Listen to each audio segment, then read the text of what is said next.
Welcome to the Veterans Archives podcast, where every veteran story is honored and celebrated. Join us as we delve into the rich histories and experiences of those who have served our nation. You can catch our podcast on all major podcast platforms, as well as every Wednesday at 2 p.m. Eastern Standard Time on Wreaths Across America Radio.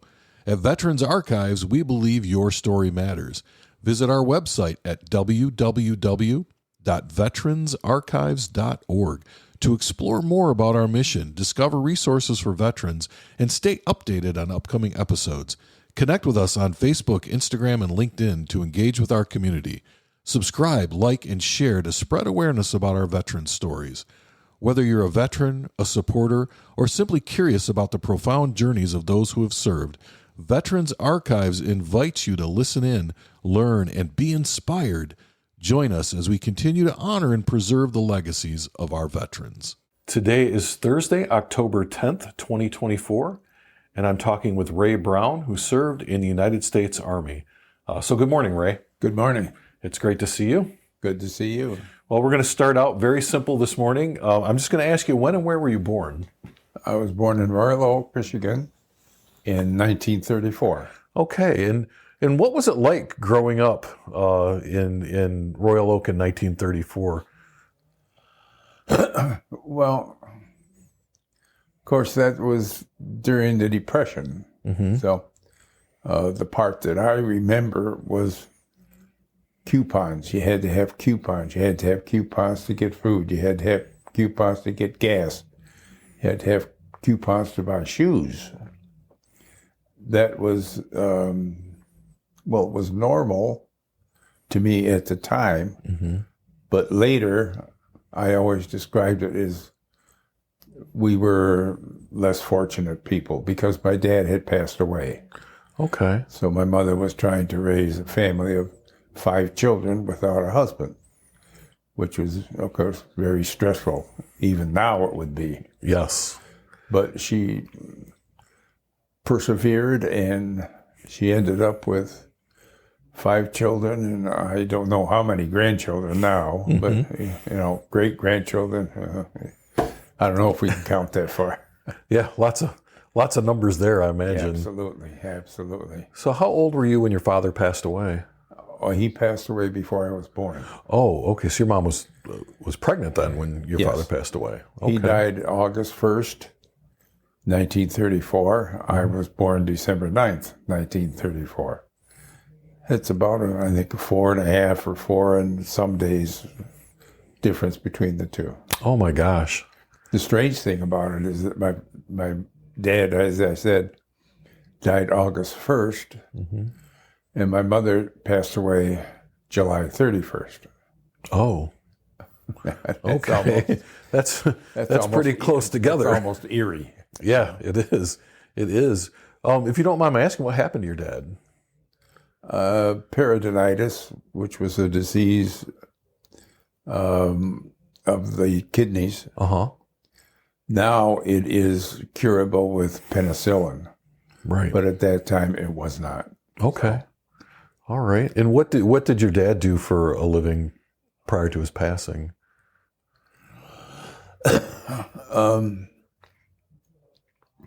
He worked for Detroit Edison. Mm-hmm.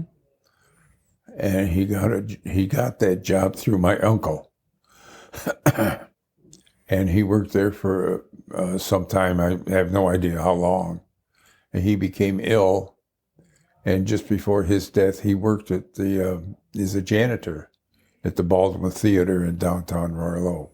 Okay. Which later became a movie house. Mm-hmm. Now it has reverted back to live entertainment and plays and so on and so forth. So it all comes back around, right? Yes, it does. Yes, it does. So tell me a little bit about your mom. So there were 5 kids. Were you the youngest then, obviously? I was. Okay. And what did she do to keep that family together? Anything she could. Uh-huh. Her last years before she retired, she worked at a bakery in Royal Oak. It was Herman's Bakery, who was in Royal Oak for years and years and years. And she knew the owner. She was able to get a job there. Mm-hmm. But before that, she ran an elevator in the tallest building in Royal Oak, all 6 stories of it, And I don't remember how many years she did that. I have no idea. So what kind of businesses were in this building? A lot of doctors, lawyers. There was a hospital. The 4th floor was a hospital. Mm-hmm. It was actually the precursor to William Beaumont Hospital. So, okay. Dentists, things of that nature. There was even a barber. So it was mostly like a medical building then? Yes. Okay. Yes. All right. And you shared a story with me before we started recording, and I really like to capture that story. We were talking about pets, and you said you never had any cats, but you did have dogs. Yes. So could you kind of tell me that story again? That was really interesting. Sure. Hold on just a minute. Okay. As I said, my mother ran the elevator in this tall building. It's all 6 stories of it. And we lived on a very busy street in Royal Oak. Mm-hmm. So if we had a dog and lost it because it was killed in the street or it ran away, the 4th floor of the hospital was a hospital, which has patients, and patients stay over sometimes. They have to be fed. Mm-hmm. The back of the hospital, the back of the building, of course, had a lot of garbage and trash and so on and so forth, which attracted dogs and cats. So if we lost a dog, my mother would go to the back of the hospital after work, pick up a dog, bring it home. We would feed it, give it a bath, and then a couple of days later, we would take it to the vet and get it checked out to make sure it was healthy and get it some shots, whatever it needed. So then it was our dog. So you had an endless supply of pets. Yes, she did. Some of them we held for quite a while. Yeah, we did. One of them I remember is we got it around Christmas time, and we gave it a Christmas name. His name was Jingle Bells. So, which now it sounds kind of corny, but that's what kids do, right? Yeah. So, Jingle Bells the dog. Jingle Bells the dog. So you had, did you have all brothers and sisters? How did that? There was 5 of us. There was 3 boys and 2 girls. Okay, all right. And were you fairly close in age, or were you like far apart in age? How did that? Well, it was kind of staggered because my mother actually had 7 children. Okay, but she lost 2 in infancy. Uh-huh. So there was quite a gap sometimes between the siblings, my siblings. But I'd have to look up the records to find out when my eldest sister was born. Uh-huh. And actually, the youngest boy, the middle boy, was the first one to pass away. Oh, okay. And my eldest brother was in service in Korea. Okay. He was in the Korean War. And so you all pretty much had to work hard too as kids, right? Yes. Okay. We didn't own a car until the kids started working. Then they could contribute to purchasing a car. Right. And we didn't have a telephone in the house till my elder sister worked for Michigan Bell. Okay. Then there was some kind of a deal. She could get a deal or a price cut or something. So, and she had that phone number for something like 55 years. That's amazing. That's something. Amazing. Yeah. That's something. I find myself sometimes remembering like my grandmother's phone number because I used to dial it all the time. Yeah, sure. And she had it for years. When we had first phones, you didn't dial. You picked it up and somebody said, "Can I help you? Could you get me da da da da da da da da?" Right. And it was tradition in those days. When you wanted to call somebody, you would pick up the phone and you would say Merry Christmas or Happy New Year or whatever applied to the operator. Oh, okay. And she, thank you. Now, was this in the day of party lines too? Like, oh yeah, you shared a line with neighbors. We had a party line. So, And if it rang a certain way, you knew it was your it phone? wasn't quite that. I don't think so. Okay. Not that I remember anyway. You just picked it up, and if it was for you, it was for you. Yeah. If somebody was talking, well. Well, let me ask you this: when you think about your mom today, what's one of your favorite memories of her? She was a hard-working woman. Mm-hmm. I tell you. She worked very hard to keep us together. Yeah. And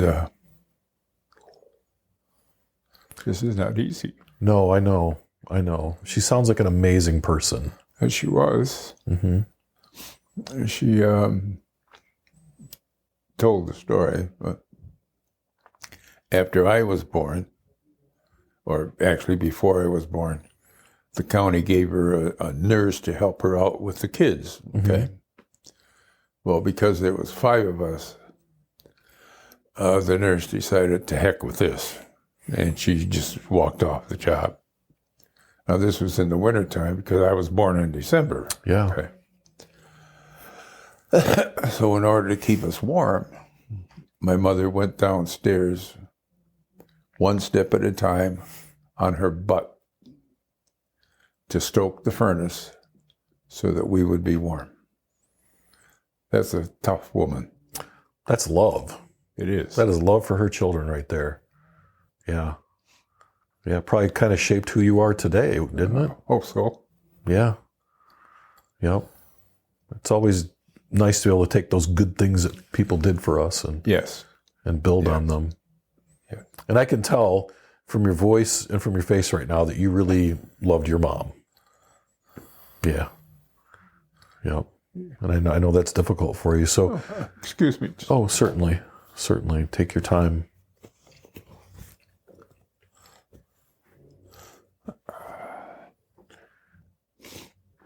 I didn't really mean to do that. Oh, that's, you know what? That happens. I find myself crying sometimes when I'm listening to people tell me these stories. So it's perfectly okay. Well, let me ask you this too. When you think about the time you spent with your brothers and sisters, and I know that everyone had to work hard, do you have some like favorite memories about your childhood with your brothers and sisters? Well, yeah. My mother, with 5 kids, didn't have a lot of money. Mm-hmm. And we lived down 11 Mile Road, so at Christmas time, we walked about 2 miles. Mm-hmm. Not all of the kids, but those who wanted to go, to get a Christmas tree, because my mother knew somebody who was selling Christmas trees up there, and she could get a little bit off of the price. Yeah. Okay. Then we would tote it all back. We would put it up. Now, we didn't have a good base for the tree, okay, like they now have Christmas tree stands that'll hold anything. Yeah. We had a old crock, and we would put the tree in there. Then we would stuff it full of paper, just regular newspaper, mm-hmm. Okay? And we would wet the newspaper, okay? Then we would tie string from the tree sash in the window to hold the tree up, okay? The goofy part about it is that when we decorated the tree, we were trying to hide the string, of course, so we would hang tinsel on the tree, which is dumb if you think about it, you know. So, but that's just the way we did things back in those days. Oh, yeah. You know. Made the best of what you had, right? Absolutely. Do you think that, looking back on that, even as difficult as it was, those were some of the best times? Do you think about it that way, or are you kind of glad that's past? Well, see, I didn't know any different. Yeah. So I had nothing to compare it to. And I didn't really realize that we were poor until several years later. Right. When I got out into the world and said, oh, well, things are different now than they were then. So, Do you think that gave you a greater appreciation for the Oh, yes. The way things are now? Oh, yes. Oh, yes. Yeah. Oh, yes. I have to imagine that stays in the back of your head for a long time. It was a hard period of time Mm-hmm. for not only us, but for the country. Right. You know, with the World War II almost on us, you know. Yeah, and it was starting to heat up, right? Yes. At this time. Yes. Yeah. And so were you able to go to school then? Oh, yes. Okay. But I went to Catholic school, Uh-huh. and I had to work in order to pay for books and the tuition, okay? So when I was old enough, I peddled papers in Royal Oak area. Uh-huh. By that time, my mother had sold the house on the busy street and worked and bought a home in a more residential area, okay? Okay. And that's where I delivered the newspapers. Mm-hmm. Part of the money that I earned went to her to help support everybody else, you know. Right. And I was allowed a little bit to do whatever I wanted to do. Uh-huh. So what kinds of things would you do with that little bit of money that you had? What was fun for you? well, I like to listen to the ball games, baseball games. Mm-hmm. So I went up to a sporting goods store in our local Lawson's lumber company, I think it was, but they also sold sports equipment. Mm-hmm. And I got a baseball scoring pad. Okay, it was a flip, Mm-hmm. you know, and then I would sit and listen to the baseball game and record what they were doing, you know. And I like to get ice cream sundaes. So I would collect money from one man up in the second story Mm-hmm. of a building, office building. I would go downstairs, and there happened to be a kind of a restaurant down below, so I would order chocolate marshmallow sundaes, and I'd have one of those, you know. Yeah. Is that still your favorite? Yes. Okay. Yeah. I haven't had one in many, many years. Yeah. Ice cream kind of tastes best when you had to work hard for it, doesn't it? Oh, yeah. Yeah. Yeah. But, So what was school like for you? How did you do in school? oh, I was a straight C student. C student. I didn't like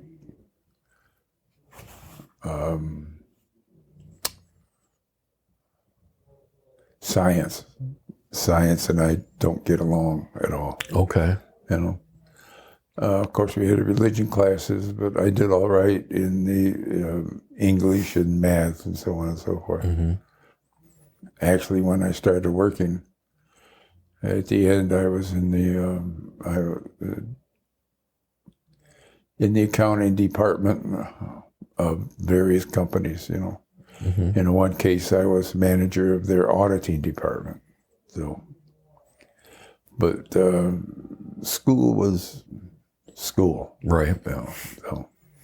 Didn't really do well at science, but it sounds like math worked for you. Yes. Okay. I still do. Yeah. I like math today. Yeah. And so were you at the Catholic school throughout for all of school, right? Like throughout? Yes, no, all 12 years. Okay. Did they have sports? Did you play sports there at all? They had sports. I did not participate. Okay.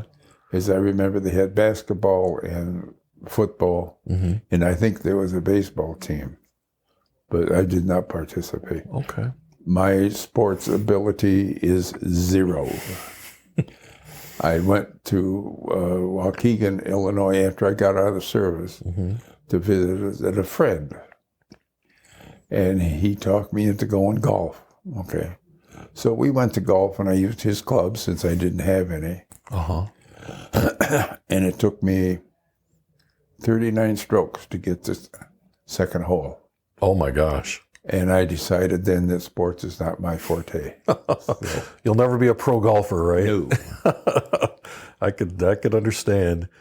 So you go through school and you graduated high school. Yes. What did you do? What did you do next? Well, I worked for a company that manufactured aluminum cookware. Mm-hmm. They were based in California. This was just a branch of it, and they did demonstrations at home. So the salespeople would go into a home, and they would cook a meal, and you, as the resident, would invite several people, I don't know, 8, 9, 10, whatever. Mm-hmm. And this salesperson would cook a meal for you and these people. Of course, saying that, well, we don't use as much, we use a lot less water and stuff like this to sell the aluminum cookware. Right. I was the clerk in there, and I worked there for, I don't know, 3 years or something like that. Okay. And then I resigned. Mm-hmm. I went to visit a friend who lived only a couple blocks from me. And he says, well, why don't you go working with me? I said, well, where do you work? He says, well, I work at a bank. I says, well, I don't know how to get into a bank. He said, well, they're running a big ad in the paper. Oh, well, so I went down and applied and was hired as a teller. Oh. And I worked there for, I think it was 3 years, then went into service, Mm-hmm. got out of service, went back to the bank, and I finally left the bank and went into other organizations, always in the accounting department. Mm-hmm. Okay. One car manufacturing, windshield manufacturing. I was able to work my way up to the manager of the auditing department. Mm-hmm. So, then they went belly up. And I did various things after that until I finally retired in 2000. So let's back up a little bit though. When did you go into the service? January 1958. Okay. And what prompted that? I was drafted. Oh, okay. They had to come after me. All right. So you got drafted into the Army. Yes. And how long did you serve? Not quite 2 years. I got out in December of 59. Okay. And so so this is kind of a surprise that you were going in the military. What was it like for you to leave that civilian job and then go into basic training? Was that a big shock for you or a big change for you? No. Okay. Actually, just before I was drafted, I had applied for a position in the Royal Oak Police Department. Mm-hmm. And they gave you a test. And as I remember, one was they give you a criminal scene, okay? And then you had to view this scene, and then they would question you about what was going on, okay? Right. And I apparently passed quite well. So they called and offered me a job. And I said, well, I can't do that because I just received notice I'm going in the Army. Uh-huh. So, And where'd you go to basic training? Fort Leonard Wood, Missouri. Okay. All right. And how was that? What are your memories of It was probably basic training? typical first 8 weeks of training, Mm-hmm. you know. But I don't know. It was Army, Right. So, you know, Right. So, you know, Yep. Did you make any friends while you were there? Any people that you stayed in touch with? I did, but the friendships didn't last after I went into what they call second 8 weeks of training. Okay. I never associated with them and never saw them again. Yeah. And after that, then I went overseas. Mm-hmm. What was your job in the Army? I was a clerk typist. Okay. When I was in high school, I took typing as a class, Uh-huh. and apparently I was pretty good at it. So when I went into service, I ended up in an artillery outfit as a clerk typist. Okay. So And where did you go overseas to? I was in Baumholder, Germany, Okay. a small town. I understand it wasn't very far from the French border, but I'm not sure. Mm-hmm. So, Did you do much traveling while you were there then at all in Germany? well, I got lucky. I tell people I got lucky, actually very lucky. Mm-hmm. because I was in service between wars, between Korea and Vietnam. Mm-hmm. Nobody was shooting at me. I wasn't shooting at anybody. That's luck number one. Right. Number two, I got to travel. I got to see things that I wouldn't be able to see on my own. Mm-hmm. Okay. I went to Brussels for the Belgian World's Fair. I went to Paris for Christmas with my brother because he was also stationed over there with his family and him. I went to Paris for Christmas. A friend that in service with me at that time took some leave. We went through Austria and Switzerland into Italy. And I went to Milan, Rome, saw the Colosseum, Vatican, Pompeii, Capri, Naples, the Leaning Tower of Pisa, several things that I would never be able to see on my own. Yeah. So that's luck number two, that I was able to do that. Now, do you have, when you think about those places, do you have a favorite place that you visited there? No, probably the Christmas with my brother and his family. Yeah.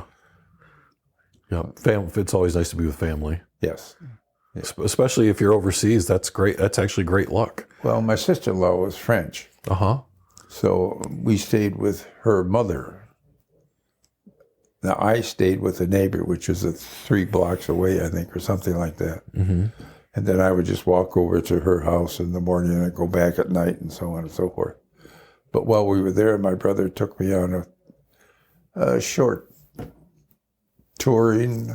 We went to Sacré-Cœur and the Louvre and the Eiffel Tower. Mm-hmm. I actually walked up to the Eiffel Tower. I was scared to death. I don't like heights. Yeah. Scared to death, but I did it. I'd never do it again. That's a very tall structure. It is. Uh-huh. And I was just on the first step where the legs go and then there's a platform. Yeah. Well, I was on that platform. I didn't go any higher than that. Oh, you didn't go all the way up to the top. Oh, no. Oh, no. Hell no. No. Yeah, I don't blame you. I feel the same way about heights. So I'm with you. Oh. But I love to fly. Yeah. Flying on an airplane does not bother me at all. Mm-hmm. So. Yeah, isn't that strange? Yes, it is. It is. Maybe it's just because you're inside. I think that has a lot to do with it. Yeah, at least you feel safe. So you spent what, about a year and a half in Germany? It was about 18, 19 months, something like that. And then you came back to the States. Did you process out then? Yes. Okay. And I was in reserves. Okay. It was at that time. It was 2 years active duty, 2 years active reserves. Mm-hmm. Then it was 2 years inactive reserves. So okay, I did all that and finally got my discharge. So you were you a drilling reservist then? So you had to go to drill weekends and things like that? Yes, the first 2 years, yes. All right. And did you continue doing your clerk typist work there? Yes. Okay.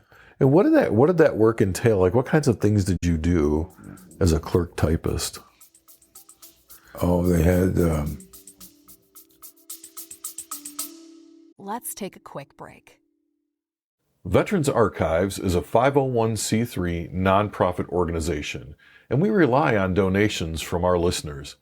If you are enjoying these stories and would like to support our continued efforts, please go to www.veteransarchives.org and select the donate button.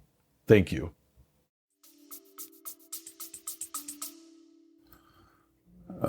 They had a daily bulletin, and the sergeant who was in charge assigned guard duty to the officers, officer of the day. And it was my responsibility to type up the mimeograph form and get it run off and get it distributed. And they had Army regulations, and it was my responsibility to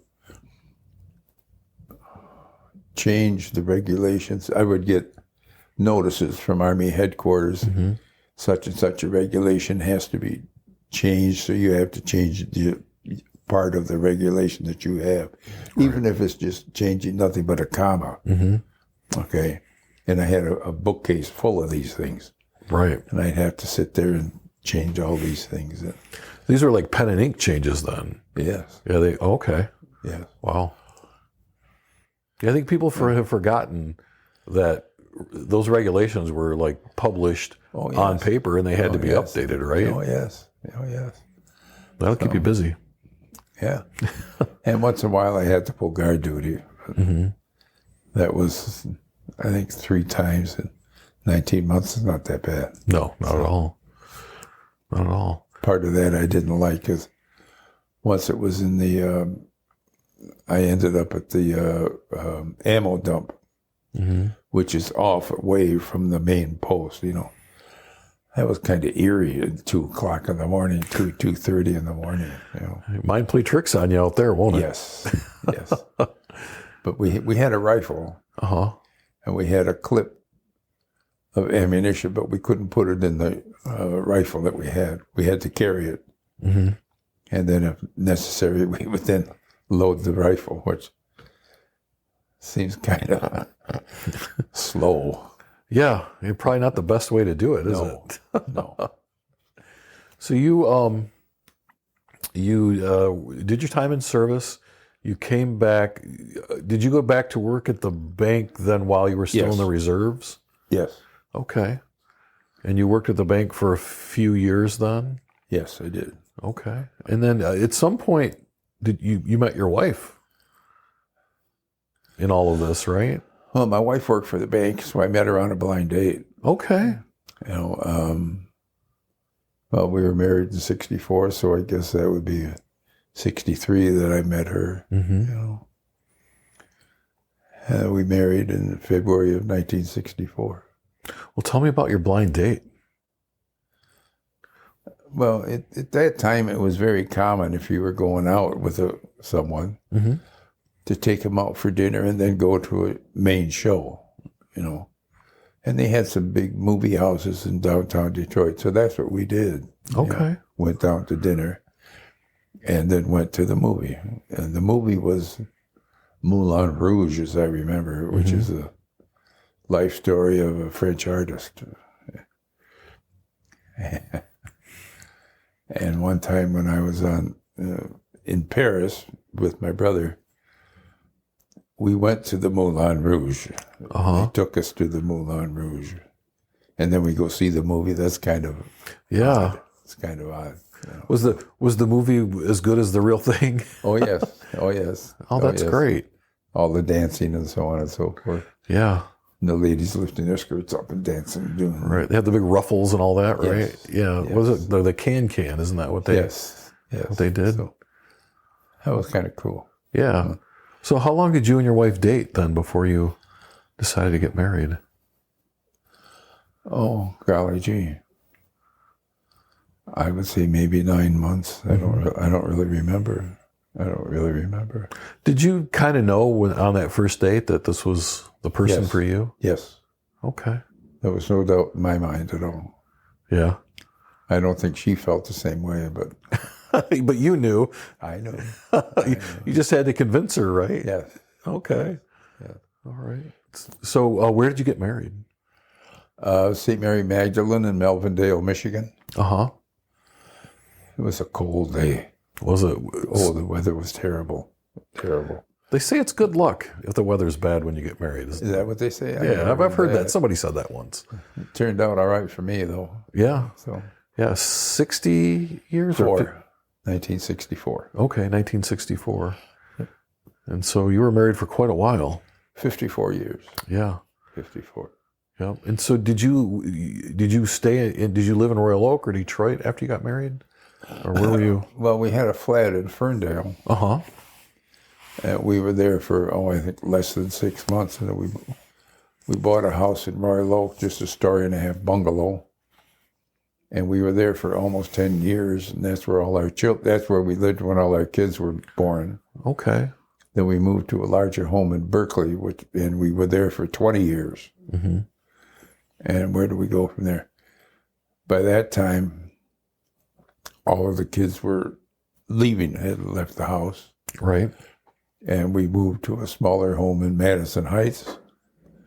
And then my wife had decided she wanted a condo.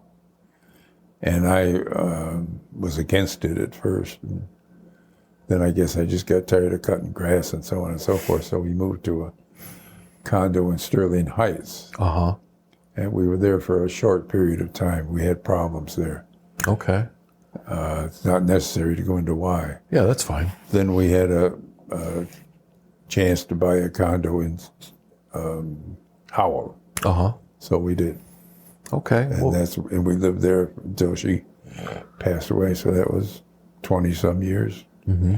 23, 20 years, 24. I don't know. So I want to back up a little bit. How many children did you have? 4. 4. Okay. 4 girls. 4 girls. Yes. Wow. And very close in age? Or Well, we were married in '64. The youngest was born in '71. okay. So that's 7 years and 4 kids. So, Yeah. Spread out kind of nicely. yeah, some of them were close, but Yeah. some of them weren't. So. Yep. And so tell me about your children. Start with your oldest daughter and She's a nurse now. okay. She, of course, is married, her second marriage. Mm-hmm. And she has 2 children, a boy and a girl. She has 2 grandchildren.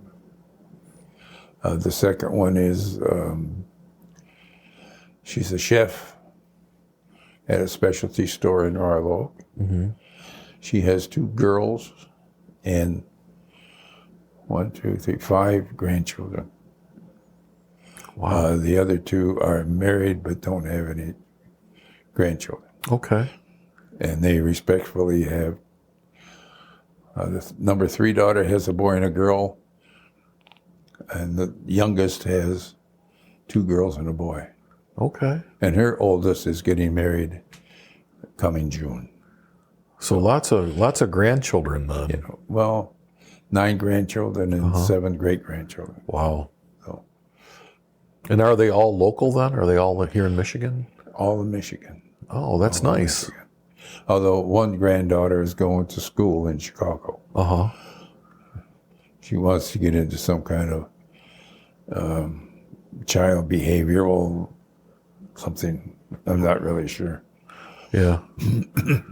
Yeah. But my eldest daughter is a nurse, and I have 2 granddaughters who are nurses, which is kind of nice. Yeah. Yeah, they could give you the straight scoop, right, when you have questions. Absolutely. My sister's a nurse, and I'm always calling her, asking her questions. So I understand that. Yeah. And so what was it like? You were pretty outnumbered in that house. Being the only... Even the dog was a female. Oh, my goodness. And you didn't play golf, so you weren't going to go play golf with your buddies. No. So, yeah, do you have some favorite memories of when your children were growing up? When you were raising your family? Oh, no, not really. No. Did you guys travel a lot, or did you? No. Oh, okay. No. Okay. We couldn't afford to travel. Yeah.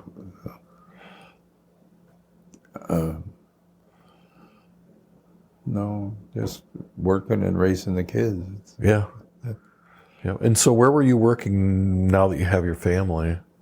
At the bank. You're still at the bank. Okay. Yeah. All right. Working my way up as assistant manager. I was in the auditing department with them. Uh-huh. And then they had a program. Sorry about that. So they had a program. They had a program, it's called Cadet, where they would take promising people Uh-huh. and they would put you in different departments for a short period of time in order for you to learn what's going on in that department. Mm-hmm. It could be mortgage or installment loans, whatever. After which then you were appointed as an assistant manager, assistant branch manager. Okay. So that's what I did. And you were there for how long? Quite a while. Oh, it was quite a while. Yeah. I don't remember exactly. Okay. That was a long time ago. Yeah. Yeah. And now is that the job that you retired from? No, Okay. no. I was not smart, and I lost that job. Okay. I don't remember where I went there, but it was there was a period, bad time in the United States. It was a recession, and everybody was being laid off. Yeah. And I finally landed a job at a company that manufactured windshields. Mm-hmm. And I was in their audit department. But their audit department, they had retail outlets, glass outlets throughout the country. And they had warehouses throughout the country. And they had a consignment program. So if you were a distributor in, I don't know, say Des Moines, Iowa, you could get windshields from this shatterproof glass, is the name of it, put it in your warehouse, but not pay for it until you sold it. Oh. Okay. Then you would report to Shatterproof that we sold it, and they would say, okay, you owe us X number of dollars. Okay.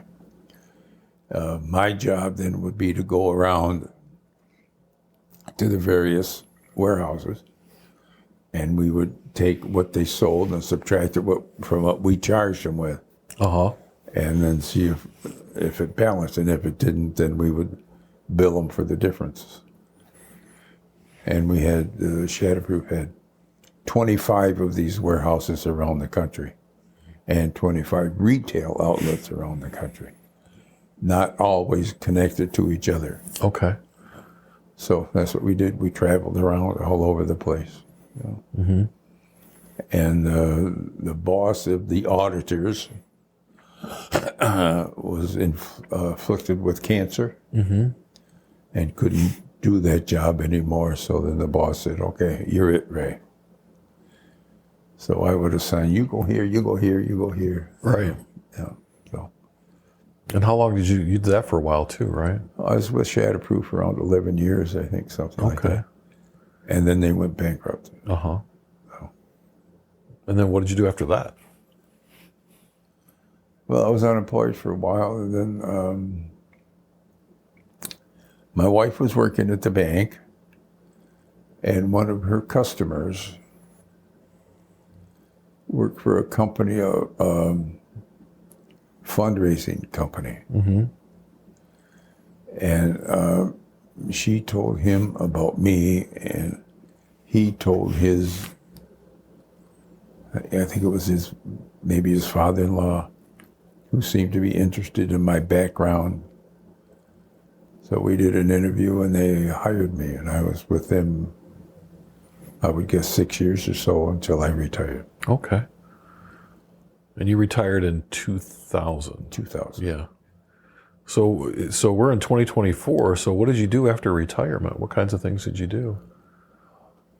Oh, that's a good question. Well, my wife was still working, so actually I kept house. Yeah. Years way back, when I was laid off, I didn't think it was for my wife to go work and have to come home and do the wash and do the cooking and clean the house. So that's what I did Yeah. when I retired, you know. Until she retired. She was younger. She was 7 years younger than I was. So she worked for several years after I retired until she could retire, you know. After that, but by that time we had a cottage up north. We bought a cottage up north, and we would go up there on the weekends, you know. I would say, on Tuesday, I'd say, honey, do you want to go up to the cottage? Yeah, okay. So Thursday, I'd start packing so that Friday, after she got off work, everything was ready. All she had to do was go change jump in the car, and I always had something for her to eat Right. because she wouldn't have a chance to get dinner, and in the car, and then we're gone up to the cottage. Now, where was your cottage at? East Tawas. Okay. All right. And we had that for 30 years. Uh-huh. Now, did the kids come up and go to the cottage with you? Initially, no, they didn't. Uh-huh. But then some of them, one of them or something, came up and said, "Hey, this is kind of nice up here, and we don't have to pay for anything." So it's kind of a good deal. yeah. So then a couple of years ago, I sold it. Mm-hmm. Sold it to my daughter and her husband. So they really liked it then after they went up and visited. Yes. Yes. Well, that's nice. Yeah. No. Yeah. Cottage can be a lot of work, though, can it? Yes. Mm-hmm. And as I aged, it became more difficult. Yeah. Plus, we couldn't be up there every weekend because we had other things to do, and my wife was still working, and maintenance was becoming a problem, particularly financially. Some of those things were expensive to repair. Yeah.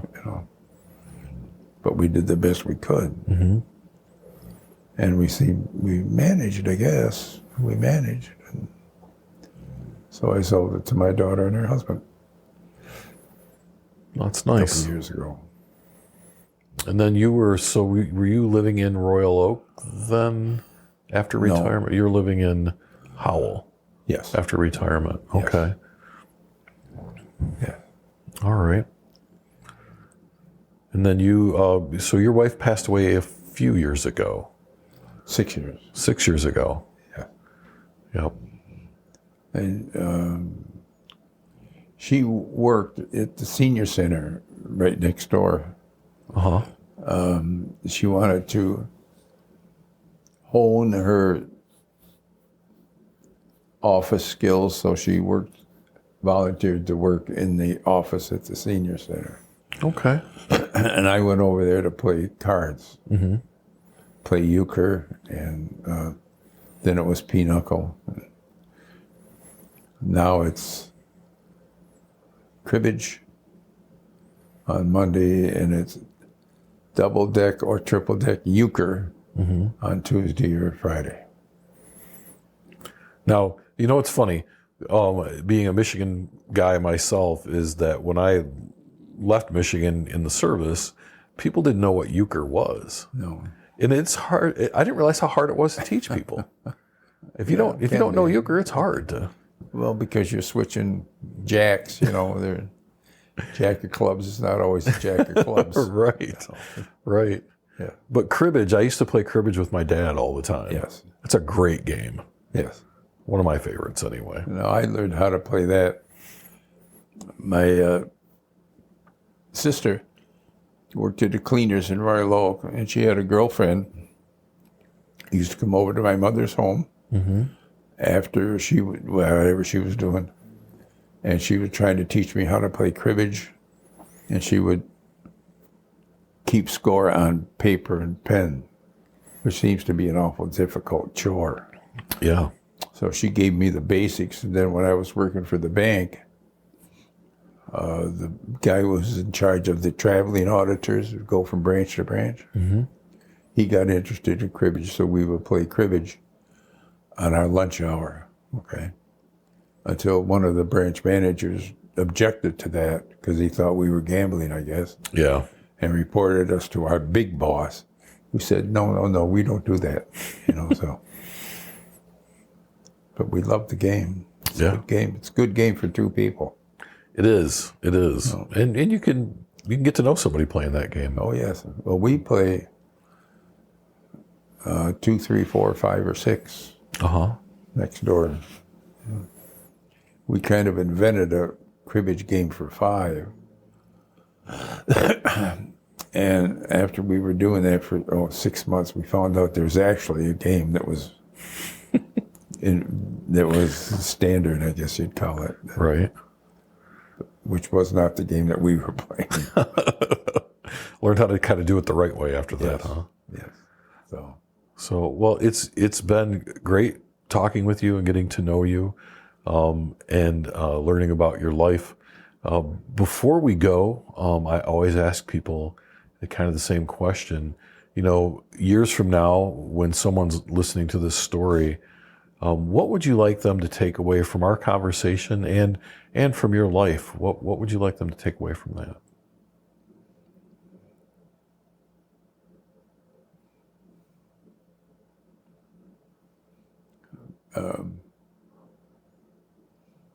Be an American. Love your family. Mm-hmm.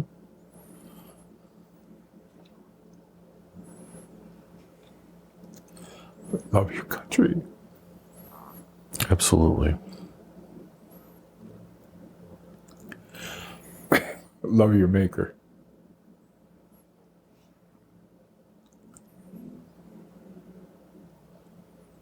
So, Okay.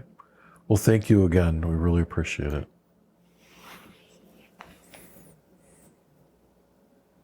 Thank you for listening to the Veterans Archives podcast, where every veteran story is honored and celebrated. Join us as we explore the rich histories and experiences of those who have served our nation. You can catch our podcasts on all major podcast platforms, as well as every Wednesday at 2 p.m. Eastern Standard Time on Wreaths Across America Radio. At Veterans Archives, we believe your story matters. Visit our website at www.veteransarchives.org to discover more about our mission, access resources for veterans, and stay updated on upcoming episodes. Connect with us on Facebook, Instagram, and LinkedIn to engage with our community. Subscribe, like, and share to spread awareness about our veterans' stories. Whether you're a veteran, a supporter, or simply curious about the profound journeys of those who have served, Veterans Archives invites you to listen in, learn, and be inspired. Join us as we continue to honor and preserve the legacies of our veterans. Remember, your story matters. Visit us online today at www.veteransarchives.org and connect with us on social media and stay informed and engaged. And as always, thank you for your support.